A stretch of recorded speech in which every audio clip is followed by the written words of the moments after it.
Welcome to Hear the Word. I'm Brother Tom. Meet my pastor. The wife of a friend of mine passed away. My friend was about 75. I was his chaplain in our motorcycle association. The months that followed were full of grief and loneliness.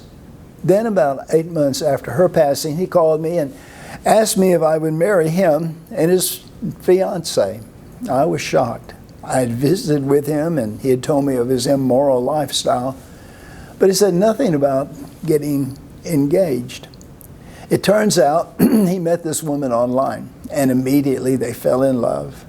She lived in a distant town and they wanted to get married in 2 weeks.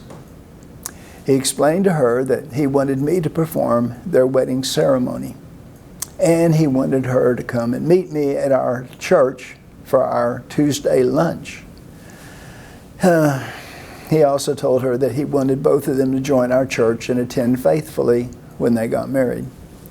Tuesday after Tuesday, she called him with an excuse for not being able to come to town.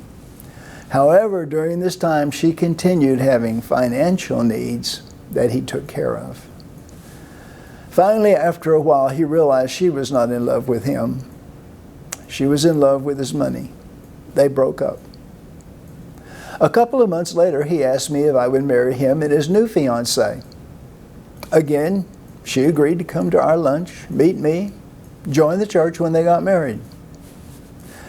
Again, this woman got financial help, but never would come and meet me. Then he was brokenhearted again when they broke up. Then another beauty. He sent me her picture. He sure has some pretty girlfriends.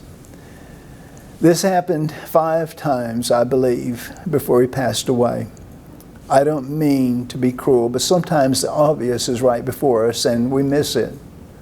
We want something so bad, we don't want to get confused with the truth.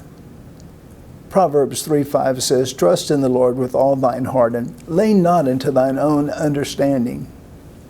In all thy ways acknowledge him, and he shall direct thy paths." Our hearts are blinded when we ignore God and his word. Liars and deceivers will have their day in court at the great white throne judgment. I pray for their salvation before they die. By the way, if you're thinking about getting married, invite your fiancé to come and have lunch with us on a Tuesday. That seems to be a good way of weeding out the cheaters. Blessings to you till next time. Bye for now.